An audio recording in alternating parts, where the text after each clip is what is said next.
Toda su vida estuvo totalmente vinculada a los sindicatos.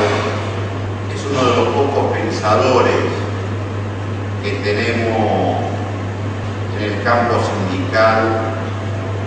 Sigue siendo militante en el campo sindical. El doctor Lucio Garzón Maceda era siempre la terminal de las consultas, de que le doy la bienvenida. Esta es su casa, Lucio.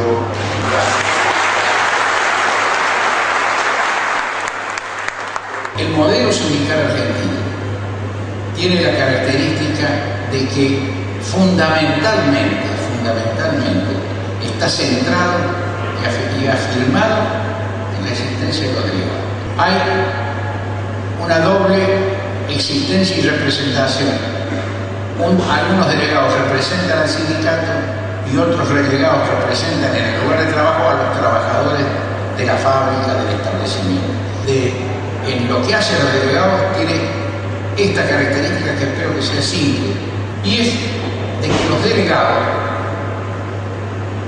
tienen que ser, la ley establece, afiliados al sindicato, pero los delegados argentinos, además de ser un trabajador afiliado al sindicato y electo por todos los trabajadores, hace que en una sola persona, en cada uno de ustedes, se reúna la condición de ser representante del sindicato ante los trabajadores, representante del sindicato ante la empresa, pero a su vez, y eso es el contenido particular, los delegados son representantes de los trabajadores frente al sindicato y son representantes de los trabajadores frente a la empresa.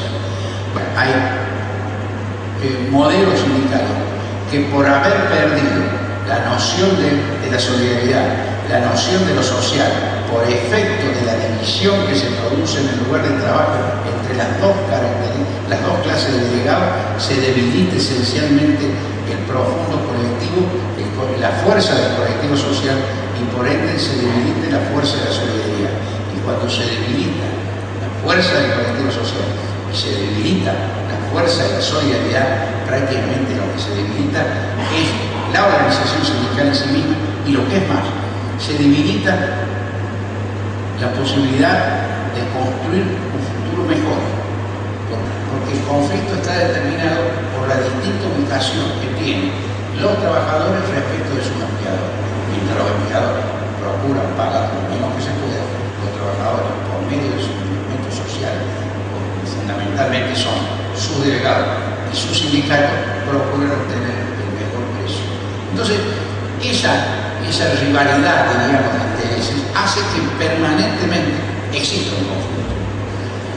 Los sindicatos están aceptados por todo el mundo acepta la existencia del sindicato, pero si se hace una consulta individual a los empleadores de todo el mundo, y si esa consulta fuera secreta, tendríamos que el resultado es que hay una enorme cantidad de personas en determinados países que consideran que los sindicatos no sirven y que los sindicatos deberían desaparecer.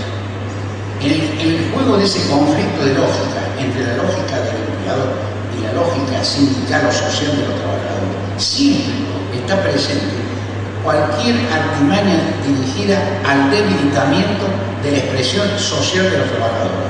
Y las gerencias de recursos humanos en general tienden a debilitar el accionar, el pensar en la idea de lo social para dar preeminencia a la idea de lo individual.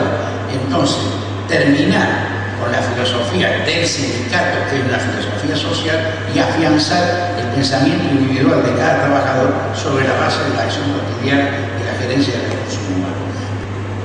Existen en general tres modelos de negociación colectiva.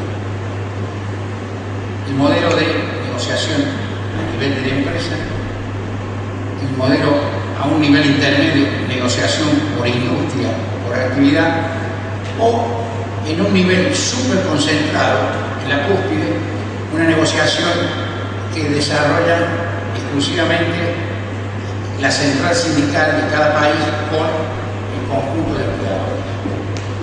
Y puede lograr discutir condiciones mínimas. Es un sindicato que traslada a los trabajadores una idea de lo social mucho más clara, superadora de lo individual, y les da condiciones también a los trabajadores de los distintos establecimientos a partir de un piso mínimo que se establece en el convenio colectivo, para incluso, si las condiciones de cada establecimiento lo permiten, mejorar incluso ese piso mínimo que es el convenio colectivo. Esa organización sindical, que es lo suficientemente fuerte porque es la única que puede negociar colectivamente, tiene que tener una condición, sí. Tiene que ser la única voz, pero tiene que tener un profundo sentido de democracia interna, es decir, al interior del sindicato 1000 voces, hacia afuera una sola voz. La que negocia colectivamente es una sola voz. Sindicato sin un cuerpo delegado de fábrica es un sindicato débil. Eso es. ¿Y por qué? Porque si no hay una organización de base importante, ese sindicato, cuando se siente a negociar, no va a tener la capacidad de amenazar con que pueda desarrollar una huelga exitosa. Y sindicato, vuelvo a decir en nuestro principio, que se siente a negociar y que no tenga capacidad de iniciar una huelga, es un sindicato que va a negociar de alguna manera en situación desfavorable. Entonces, la tendencia que debería llevarnos en los próximos años es hacia una confluencia de una mayor unidad, incluso en nuestro país, de forma tal de que en lugar de 140, 150 grandes organizaciones nacionales, tengamos 10, 15, 20, 30, pero mucho más poderosas, mucho más fuertes, en condiciones de negociar mejor e incluso de prestar mejores servicios para todos los trabajadores. Ese es uno de los temas que supongo van a ser un problema de los próximos años. Y el otro tema de los sindicatos, nosotros tenemos en general en nuestro país el predominio del modelo de convención colectiva, por suerte, de industria o actividad. Ese modelo hay que mantenerlo. Una de las barreras que generalmente los sectores empresarios se han opuesto es a la existencia, por ejemplo, del salario mínimo vital y móvil. Aunque el salario mínimo vital y móvil solo sea de aplicación a los sectores que no tienen convenio, de todas maneras, para los empleadores, la misma objeción plantea al salario mínimo vital y móvil que al salario mínimo del convenio. ¿Por qué? Porque para los empleadores, a pesar de que los sindicatos existan, a pesar de que la negociación colectiva es un impuesto, en su cabeza siempre siguen teniendo la posibilidad de debilitar a la organización sindical.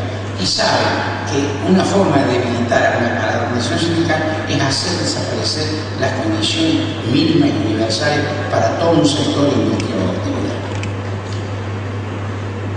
Con este panorama, ahora tendríamos que hablar un poquito de lo que va a venir. Se anuncia un diálogo social, un acuerdo social, un pacto social. La mesa de diálogo va a ser un ámbito en el cual se puedan llegar a algunos acuerdos sobre problemas generales de todos los sectores, es decir, el problema de la energía, el problema de las tasas de interés de los créditos. Es decir, ese tipo de problemática va a ser analizada. Podrá o no haber acuerdo, pero de todas maneras es interesante y es una forma de afianzar y fortalecer la sociedad democrática que los sectores más representativos y fundamentalmente que las organizaciones sindicales se puedan sentar en una mesa para analizar ya no solamente el sistema de salario, sino el dilema de cómo vivir y de qué forma podemos vivir mejor. En nombre de todos los compañeros que están, el esfuerzo de todos los militantes, son todos militantes, reciba este recuerdo por de la tarde y la cosa que se